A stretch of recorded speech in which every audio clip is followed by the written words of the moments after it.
Imagine finding out that the woman your son is about to marry has been hiding a secret so deep, so carefully buried, that even a background check couldn't uncover it.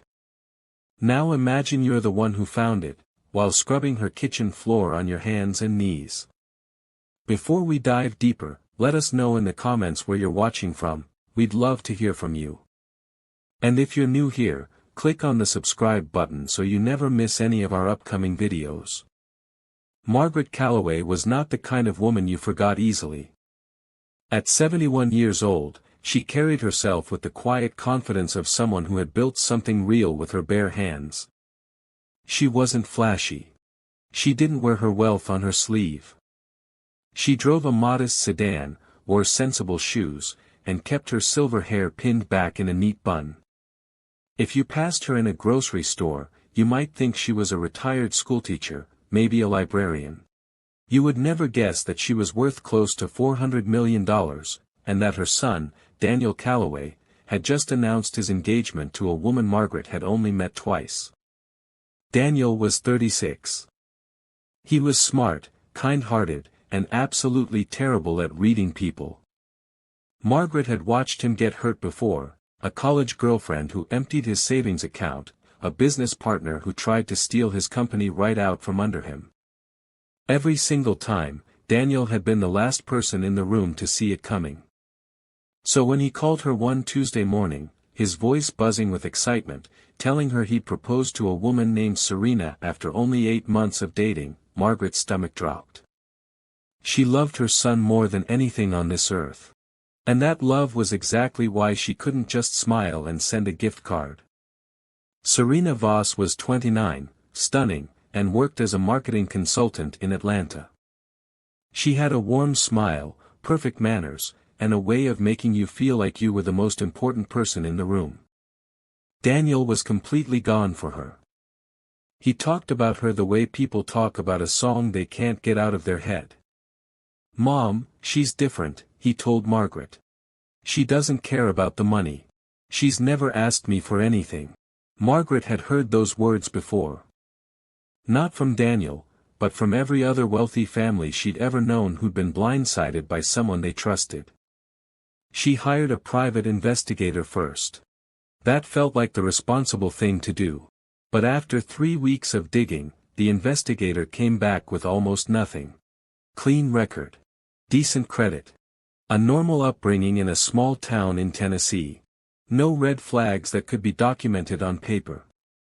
But Margaret's instincts, the same instincts that had helped her build a construction empire from a two-man operation in the 1980s, told her that paper didn't tell the whole story. People who were truly dangerous rarely left a paper trail. They were careful. And something about Serena felt very, very careful. The idea came to Margaret at 3 in the morning, the way most honest ideas do, quietly, almost accidentally. She had been lying awake in her bedroom, staring at the ceiling fan turning slow circles above her, when it hit her. What if she just got close? Not as Margaret Calloway, billionaire matriarch. But as someone Serena would never think twice about. Someone invisible. Margaret sat up in bed, turned on her bedside lamp, and thought about it for a long time. By sunrise, she had made up her mind. She called a staffing agency the next morning and explained that she was looking for domestic work, light housekeeping, maybe some cooking. She gave a fake last name. She listed her previous experience as years of keeping her own large home, which was technically true. The agency placed her within the week.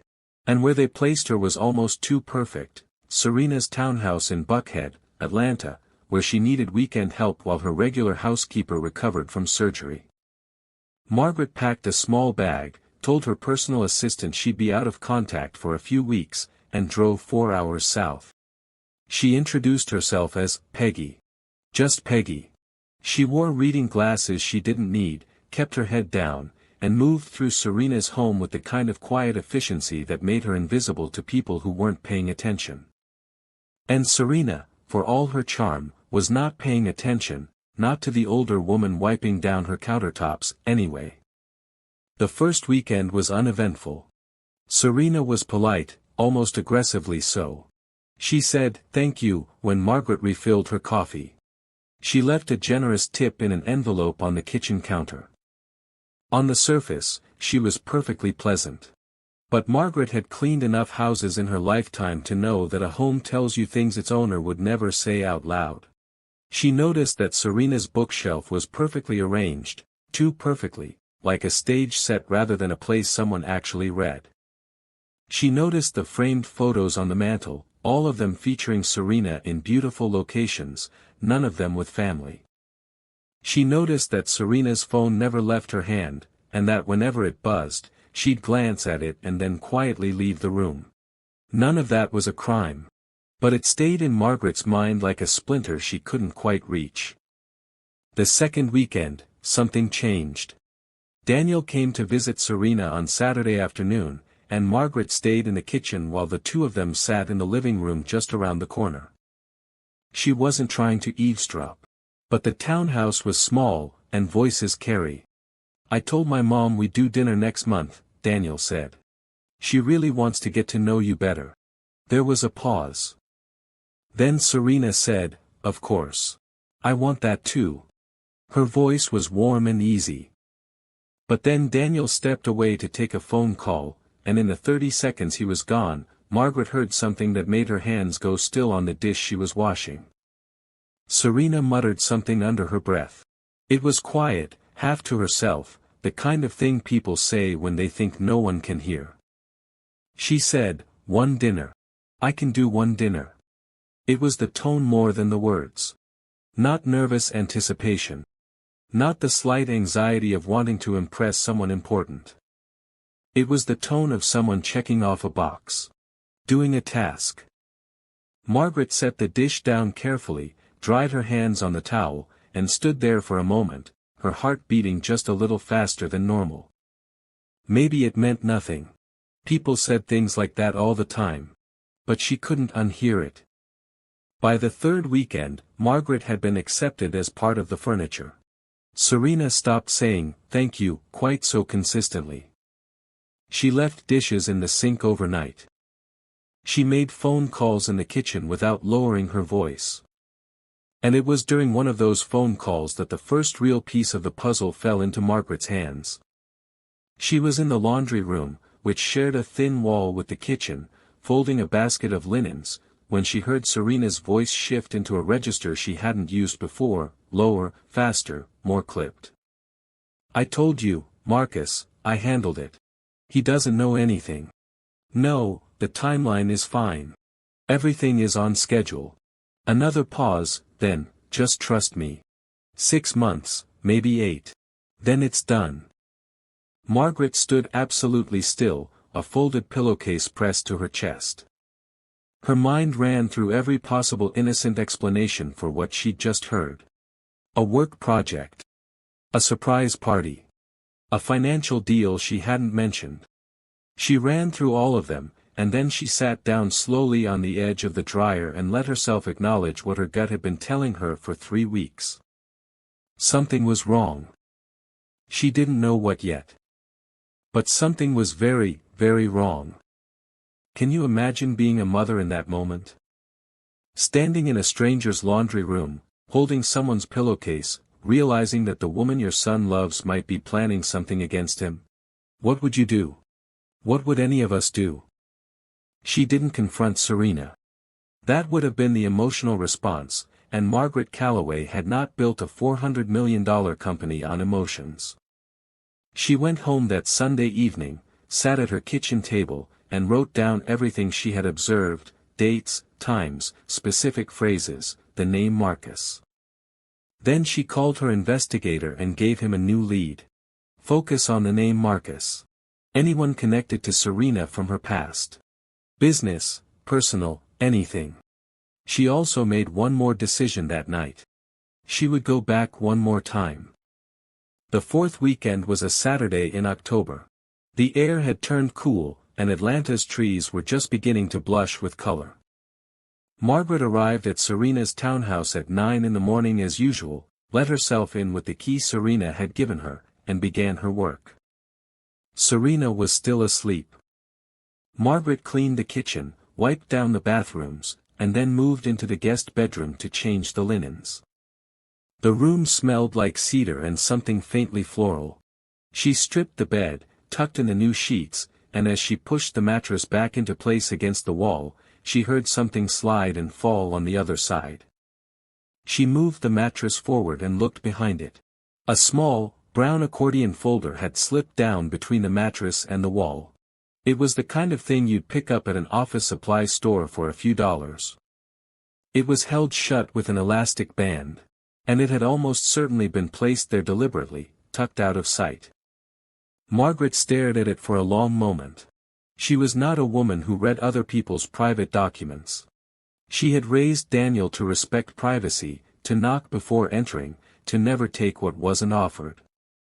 But she also thought about her son's face when he talked about Serena. She thought about how completely he trusted her. And she picked up the folder. Inside, she found 3 things. The first was a printed email chain between Serena and someone named Marcus Webb. The second was a handwritten list of what appeared to be assets, real estate, investment accounts, a business valuation. The third was a legal document she didn't fully understand, but at the top, in plain black type, she could read the words, power of attorney. Margaret's hands were trembling slightly as she read through the emails. They were not the words of a woman in love. They were the words of a woman executing a plan. Marcus Webb, she would later discover, was Serena's ex-boyfriend, and a disbarred attorney from Nashville who had a history of financial fraud. The emails made clear that Serena had targeted Daniel specifically. She had met him at a charity event that, it turned out, she had not been invited to. She'd talked her way in. The emails showed her researching him beforehand. They showed her tracking his schedule. They showed her reporting back to Marcus after their first date, writing, "He's softer than I expected. This will be easier than the last one." There had been someone before Daniel. A man in Charlotte named, in the emails, only as R. The emails suggested something similar had happened to him. They referenced money. They referenced legal documents signed under false pretenses. And then, abruptly, the emails about R stopped. Margaret sat on the edge of the guest bed with the folder open in her lap, the morning light coming through the curtains in long quiet beams, and she felt something she hadn't expected to feel. She felt sad. Not angry, sad. Sad for her son, who had let himself love someone with his whole heart. Sad for whoever R was, in Charlotte. Sad, even, in some complicated way, for what a person must have gone through to become someone capable of this. She put the papers back exactly as she'd found them, replaced the folder behind the mattress, and finished making the bed. Then she said goodbye to Serena, who had emerged, coffee in hand, perfectly pleasant, and walked to her car. She sat in the driver's seat for a full 5 minutes before she started the engine. Then she drove to a coffee shop 3 blocks away, ordered a tea she didn't drink, and called her attorney. Over the next 3 weeks, the full picture came together. The private investigator located Marcus Webb and confirmed his identity. He found the man from Charlotte. His name was Robert, he was 52, a widower, and he had lost a significant amount of money in what he believed was a joint investment with a woman he almost married. He'd been too ashamed to pursue legal action at the time. He agreed to speak with Margaret's attorney. The legal document found in Serena's guest room, the power of attorney, was a template, not yet signed. The plan, as far as investigators could piece together, was to get Daniel to sign it after the wedding, under the guise of estate planning. Margaret brought everything to Daniel on a Friday evening in November. She drove to his house, sat across from him at his own kitchen table, and laid it out, the folder, the emails, the connection to Marcus Webb, Robert's account. She didn't editorialize. She didn't say, "I told you so." She just put it in front of him and let him read. Daniel was quiet for a long time after he finished. He looked down at the table. His jaw was tight. When he finally looked up at his mother, his eyes were red. He said, "How did you get this?" And she told him everything. The fake name. The maid service. The 4 weekends in Serena's home.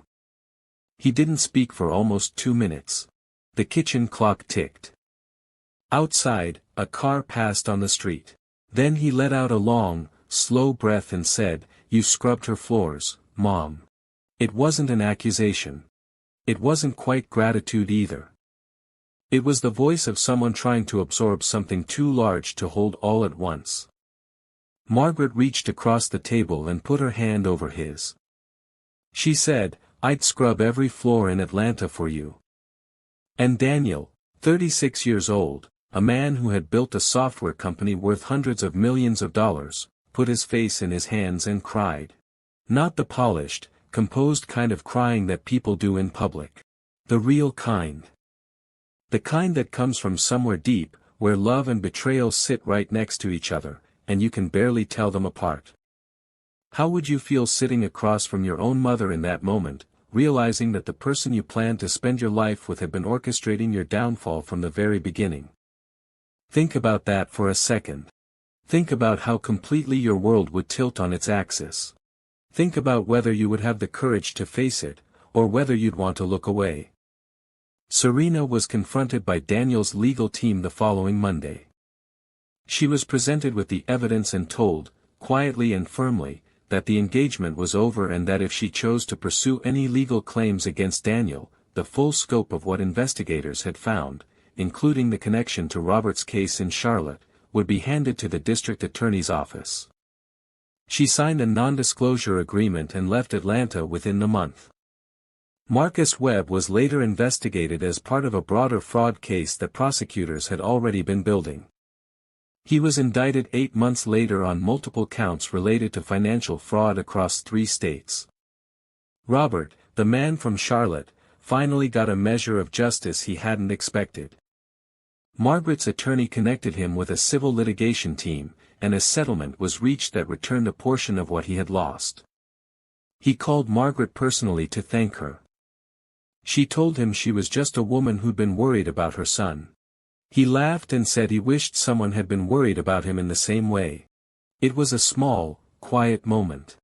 But Margaret held on to it. 6 months after everything unraveled, Daniel went back to living his life, slower now, more careful, but not bitter. That mattered to Margaret more than she could say. She had seen people come through betrayal and become hard, suspicious, closed off. Daniel did something different. He started volunteering on weekends at a mentorship program for young entrepreneurs in Atlanta. He said it helped him remember why he'd built something in the first place. He started calling Margaret more often. Not with news, not with updates, just to talk. Just to hear her voice. Margaret never told anyone outside the immediate circle what she had done. She didn't want it to be a story about a clever mother outwitting a con artist. She didn't see it that way. She saw it as something much simpler. A mother who loved her son too much to look the other way.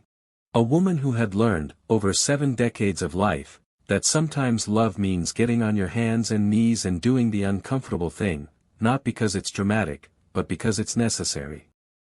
There is a version of this story where Margaret stays home. Where she tells herself she's being paranoid. Where she sends a gift and smiles at the engagement party and waits to see how things unfold. There is a version where Daniel marries Serena on a beautiful spring afternoon, surrounded by people who love him, completely unaware of what is waiting on the other side of those vows. It is not a comfortable thing to think about. But it's important to think about. Because the difference between those 2 versions of the story is one woman who trusted her instincts enough to act on them, even when acting meant pretending to be someone else entirely, driving 4 hours, and spending 4 weekends mopping someone else's floors. Margaret Calloway didn't save her son with money or lawyers or power. She saved him the same way she'd always done everything, with patience, with presence, and with a willingness to show up in ways that weren't glamorous and didn't come with applause. She was just a mother. And sometimes, that is the most powerful thing a person can be.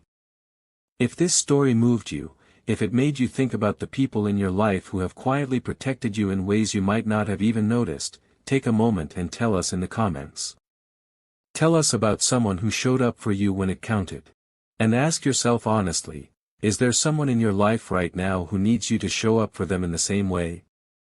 Not in a dramatic way. Not in a way that makes the news. Just in the quiet, consistent, willing to get on your knees kind of way that actually changes things. Because that kind of love, that patient, stubborn, unglamorous love, is the kind that lasts.